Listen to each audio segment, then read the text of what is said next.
እረፍ አታሸንፈኝም ብዬ ነበር አይደለም።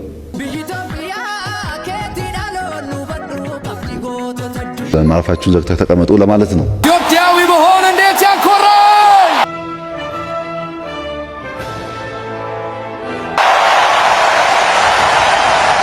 Guyyaa har'aa namni gammachuu keessa miira ofii to'atuu dadhabe. Itoophiyaa fi biyyoonni ollaa Itoophiyaa hundumtuu har'a gammachuu ajaa'ibaa keessa jirti. Muummichi ministeeraa Dr. Abiy Ahmad guyyaa kaleessa eebba jala bultii eebba laga Abbayyaa irratti yeroo faaruun achirratti faarfatamtu jechuudha. Hin boo'e imimmaan turuurse. Imimmaan isaa san addunyaan akka ajaa'ibatti wal harkaa fuudhaa jirti. Akkasumallee Masriin imimmaan buuseeti boo'aa jira jechuudha. Osoo roorroon Ameerikaa fi Masriif Sudaanii gara hundaan itti roorriftuu ilmi abbaa gadaa kunoo waan sabbata haadha keenyaa jala hiikamaa ture mallas irraa kaasee hanga irratti sabbata haadha keenyaa jala hiikamaa ture san har'a galmaan ga'ee ifaan ifatti eebba isaa har'a itti jira. Baga gammadde jennaan ilma abbaa gadaa jabaa ofii abbaatu jabeeffata. Prime Minister Dr. Abiy Ahmad baga gammadde siin jenna. Akkasumallee uummanni Itoophiyaa hundumtuu baga gammaddan hundumti keessan jechuudha. Har'a namni waan laga Abbayyaa kanarratti tahaa jiru yoo ilaallu hedduu ilmi namaa kan gammachuu keessa miira ofii to'atuu dadhabelleetu jira jechuudha. Dr. Abiyyiin kaleessa maaliif boo'e? Akkasumallee eebba laga Abbayyaa santu bochise moo waan biraatu jira kan jedhullee mee waan irraa fudhannee fi akkasumallee miidiyaaleen addunyaa kun maaliif akkanatti wal harkaa fuudhanii walharka imimmaan isaa kana waliif qoodaa jiran kan jedhullee mee adda babaasee waan tokko waan irraa hubadde isinitti maddaawwattoota keenya akkam jirtu baga irra deebiin gara chaanaala Oromaan dhuftan namoonni haaraa taatan subscribe godhaa. Chaanaalli kun guyyaa guyyaan oduulee waqtaawaa haala yeroo irratti hundaa'u guyyaa guyyaan kan isiniif qindeessee dhiyeessu ta'a. Oduulee gaggabaaboo daqiiqaa 10 gadiitii jechuudha. Daawwattoota keenya mee kallattimaan gara isin dabarsa. Jalqaba irratti muummicha ministeera Dr. Abiy Ahmadiin ergaa baga gammaddee ilma abbaa gadaa baga gammadde jechuun barbaada jechuudha. Jalqaba irratti jechuudha. Maaliif jabaa ofii abba jabeeffata akkuma jedhan mee waan hunda ijuma siyaasaa qofaan ijuma badii qofaan ijuma boo'ichaatiin ijuma diinummaa qofaan waan hunda hin ilaaliname yeroo tokko dhaabbadhaati uf ilaalame warri siyaasaa keessa jirtanilleen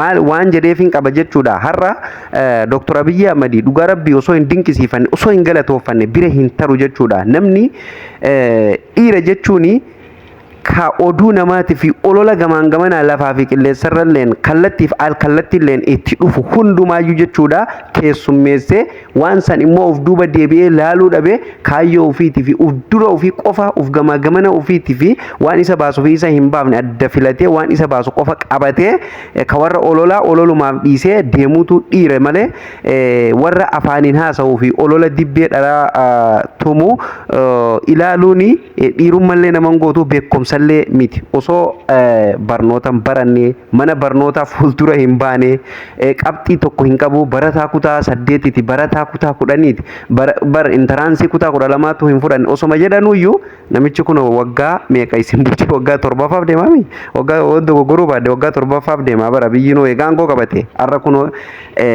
hidha laga Abbayyaa guddaa osoo Masriin itti roorristu osoo Ameerikaan itti roorristu har'a dhawamamoo boru dhawamoo osoo jedhanii har'a kunoo eebbisiisutti jira jechuudha. Addunyaan irra deebiteeti faarsaa jirti Abbaayee maal taate addunyaan bakka jabaatte nama jabaa waliin jirti addunyaan kana hubadha. Nama kaayyoo cimaa qabu nama bakka jabaa strongii namaa waliin jirti jechuudha addunyaan. Har'a osoo Abiyyi lallaafee Dr. Abiyyi lallaafee fuula isaanii maal jedhee olola miidiyaatii fi lafarrallee deemuuf gurra laate silaan Abbaayarra hin eebbifamuu jechuudha. Namoonni hedduun Abbaay maal faayidaa nuuf qaba Abbaay maal nuuf godha kan jedhanillee hedduudha. Hin gowwoomina namni keenya mee yeroo tokko dhaabbadhaatuma galatoofadha nama kana dhugaa rabbi osoo bira hin darbine nama kana mee galatoofadha waan jedheef hin qabaayyee waan hunda ijuma siyaasaa qofaan waan hunda ija badii qofaan jaammenya qofaan ilaaluuni eessayyuu nu hin geessitu jechuudha. Ani Dr. Abiy Ahmad dhugaa rabbi baay'een dinqisiifadha asirratti jechuudha.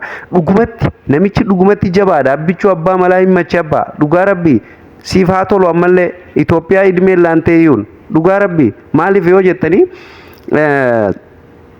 har'a barre Abbaay kana fakkeenyaaf inni hin eegalle dhugaadha. Mallastu eegale mallas garuu pirojektii mallas eegale sanii har'a galmaan gahee sigale birriin laafe birriin haadha awwan keenya abbootii keenya bara Abbaay isaan keessa namni birrii hin qabne hin jiru.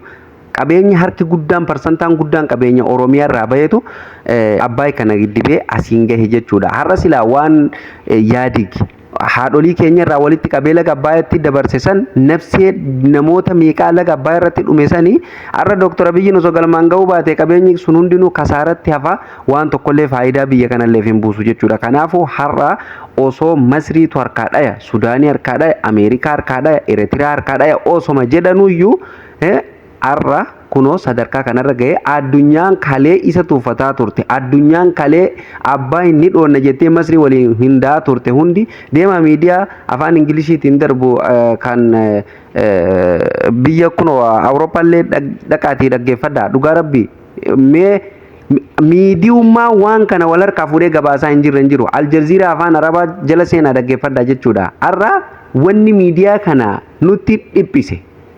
ol deemtu Facebook seentu, YouTube seentu, TikTok seentu, Twitter yoo seente, Google yoo seente Abbaayii fi Dooktor Abiyyi amatu lafa rakkise suuraa isaa. Dhugaan isiniin jedha. Faranjii mara irraa barreessu jira, Araba mara irraa barreessu jira, Sumaalee mara irraa barreessu jira.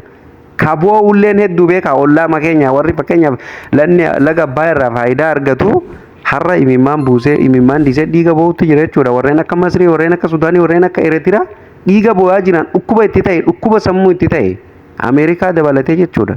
Kanaafuu baga gammaddee baga laffaatii tante osoo lafatti nafin osoo namni si tuffatu baga sadarkaa kana geesse jennaan jechuudha. Maaliif waan gaarii gaafa namni dalagee bira dhaabbanna, waan gaarii gaafa namni dalagee deeggaruun dirqama, jajjabeessuun dirqama. Maaliif waan gaarii irratti gaafa nama jabeessitu namni waan san duuban hojiin inni hojjetu yaada gaarii maddisiisaa dhufa, hojii gaarii qabataa dhufa, waan gaarii fidaa dhufa jechuudha. Waan sabni irratti deeggaru san bareechee dalagaa deema jechuudha. Kanaafuu Abiyyiin akkuma beekamu Oromoorraa dhalatus Oromiyaa keessaa ba'us jechuudha.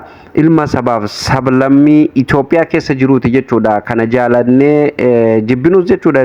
Kanaafuu sabni hundinuu har'a itti gammadeeti dhugaa rabbii akka ajaa'ibatti irraa dubbataa jira jechuudha.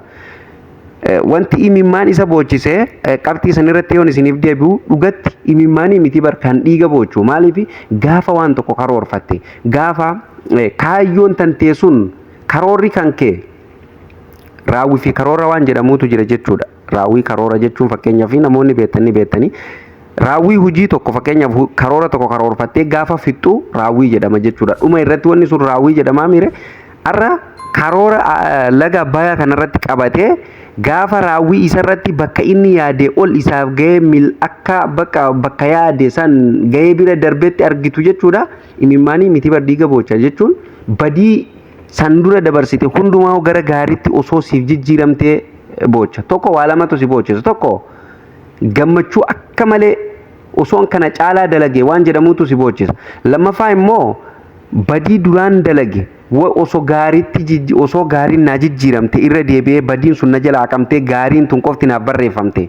Akkasumallee edaan namni kun hangana na jaallata, biyyi hangana na jaallata, edaan osoon waan gaarii hanga duraa dalagaa ture hanganuma mara edaan namni biyyi kun na jaallata, biyyi kun na dinqisiifata jettee uf duuba deebitee waan darbe san yaadattee kan ammaatiin dinqisiifannaa amma hawaasni si dinqisiifatu wal bira qabdee boochaa jechuudha. Kanaafuu Abiyyi roorroo meeqatu dhugaa dubbatuudhaaf mee qaama biraatii fi biyyoota ollaa dhiisaa'uu jechuudha. Paartimmaan siyaasaa Oromoo jedhamtuyyuu qaamummaan jechuun namni silaa nama keenya jedhamuyyuu hedduutu irratti duulaa ture, hedduu tuffataa ture, akka malee jechuudha gadi buusaa turan jechuudha. Rispeektii dhoowwatan yeruma tokko jechuudha. Sigale garuu saniif gurra osoo hin illaatiin namni kuni jabaatee hojjetee sadarkaa kana ga'uuni dhiiga nama boochifti imimmaanii miti dhugaa rabbi. Kanaaf baga gammaddee jennaan jechuudha. Baga milkooftee, baga raawwiin kee karoora caale, raawwiin kee baga karoora caale ammallee irra deebi'ee dhugaa rabbi.